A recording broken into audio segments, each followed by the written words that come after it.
da ngeen jëf mbokk yi ñu ñuy topp saa su ne wéy leen tey abonné tey partagé vidéo bu baax a baax diggante Yankhoba Diattara ak président Idrissa Seck nag kii di président Idrissa Seck jël na ndogal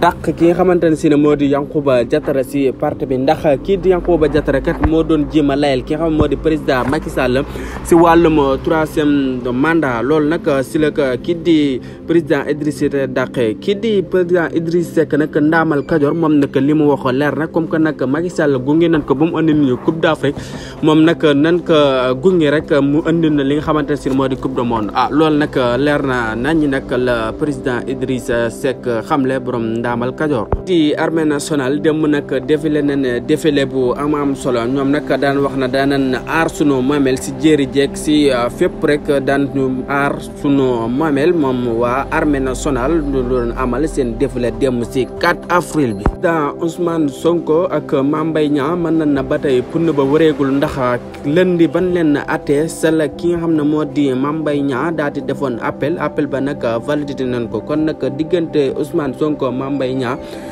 dina gën a leer. ñi nag ñi ngi dégg lu métti ay lakkee gaal ak ay yu rëfatul si Sénégal ñi si koy dégg fële sa Kayar ak ñoom yooyu ñoom nag na si teel a jóg teel see wax bala mi gën a ñaaw yal na yàlla def jàmm suñu réew mi di Sénégal woy leen tey abonné tey partagé tey like vidéo yi baax a baax tey taaxeelu yeneen i xibaar.